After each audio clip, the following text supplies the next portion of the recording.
Hey, men are good, as are you.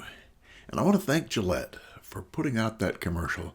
I mean, really, what a gift it's been. It's really opened up the conversation about toxic masculinity and about the treatment of men and really whether men are good or not. So thank you very much, Gillette. And I had some thoughts about toxic masculinity I thought I'd share a little bit.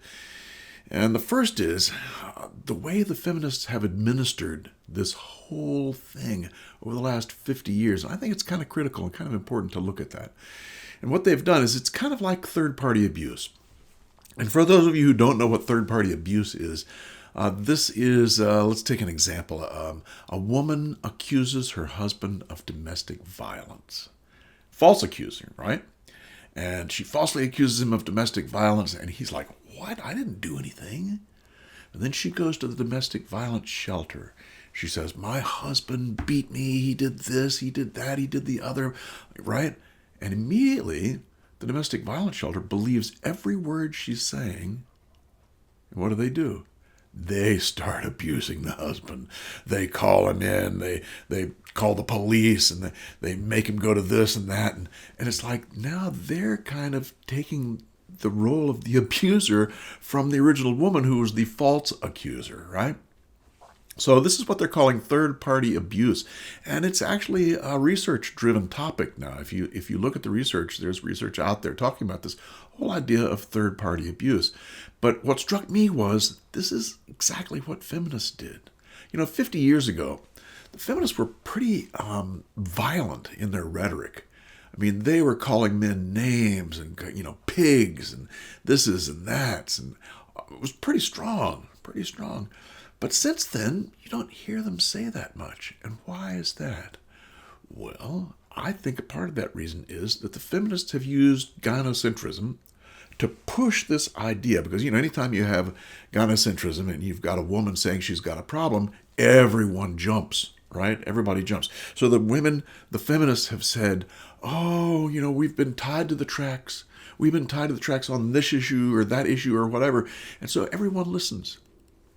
The media, the legislature, Hollywood, the educational system. I mean, everyone listens to this rhetoric, and then they slowly, over the 50 years, started to believe it in the same way the DV shelter believed the woman's false accusations. So now, really, the feminists have everybody believing and voicing the same message. Even the schools are doing the same thing. They're voicing this message that there's something wrong with men, and that men need to change. And it's the same Gillette idea, same idea from the APA guidelines, that, men are toxic in one way or another. And so the feminists can back off. They don't have to voice that same vitriol in the same way. They've got everyone doing their job for them. So that's just one little tidbit I thought about as far as the way feminists have approached this and gotten away with it. And, when you talk about toxic masculinity, I think the best definition I've ever seen is from Jordan Peterson, who said something like, to smear the idea of masculinity by confusing masculine competence with tyranny. That's what this whole idea of toxic masculinity smears the idea of masculine competence by saying that it's tyranny. Boy, when I heard that, I knew that what he was saying was exactly right. And it made me think about, okay, how did they do that? How did they smear masculine competence with tyranny? And think about it. The provide role. Men have provided, the traditional masculine role of providing. Men provide, the women can stay home with the kids, right? Because he's providing for them. This has been a traditional masculine role back in the 40s and 50s and whatever. But suddenly the feminists turned that on its head. And they said, this providing is really tyranny. Providing is tyranny. Now, why is it tyranny? Because it oppressed them. It kept them from going out into the workplace and doing this and doing that. So the man's providing was tyrannical. And that's what kept them from being, their whole selves. They couldn't get out and work in the workforce, which is actually a bunch of bull, because, what was it?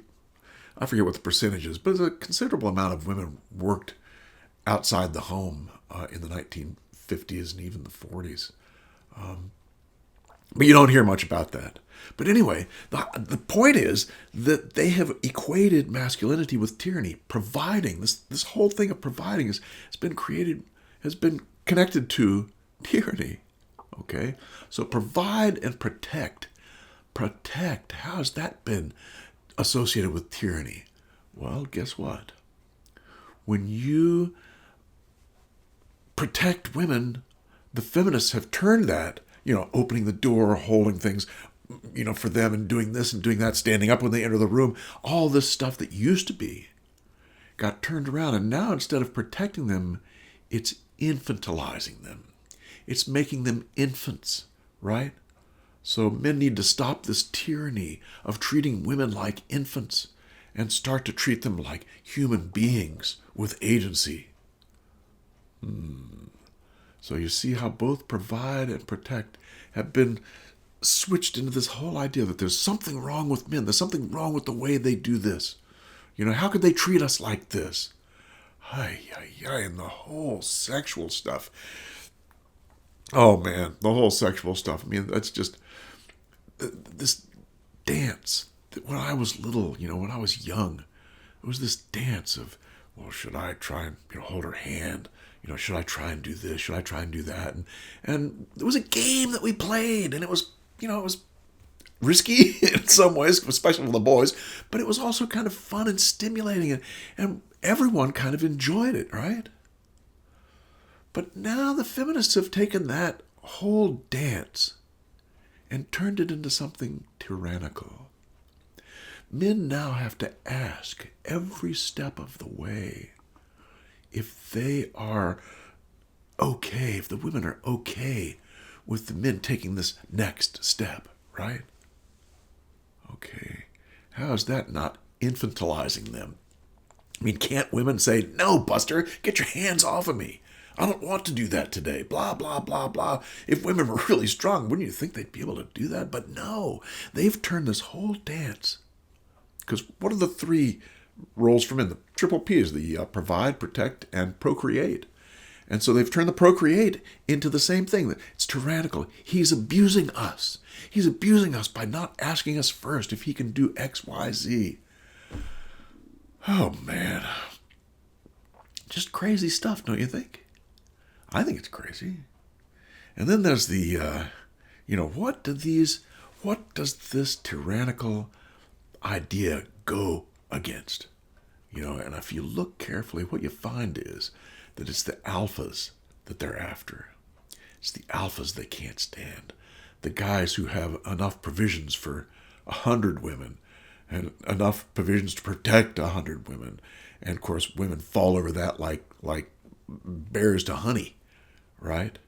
So they had to attack these alphas, the men who could get what they want, who could just say, I want this or that, and women would jump, right? So a lot of this toxic masculinity stuff has been directed towards alpha males because they have this agency that really many women want a lot. So they had to make them toxic in one way or another.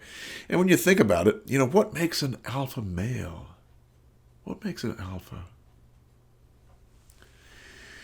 Okay, so an alpha is someone who does lots of things like alphas can lead, they're confident, they're good in conflict, they're masculine, they have charisma, they're strong, risk-taking, all kinds of things like that. Independent, competent, right?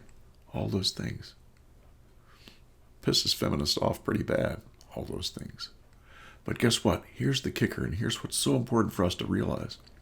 Almost all of those things in the alpha are driven by testosterone.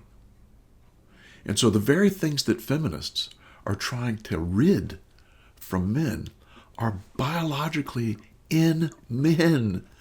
Oh my gosh. Because what does testosterone do? The first thing it does, we know now. They used to think it was about aggression and violence. That's bull. That's been thrown out, basically.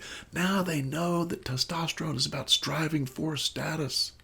What does an alpha do? He strives for status. He doesn't look back. He keeps striving over and over again. This is what testosterone does.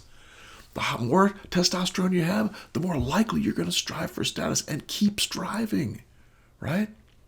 Very different from the woman's biology. She doesn't have the same kind of push, but the men do.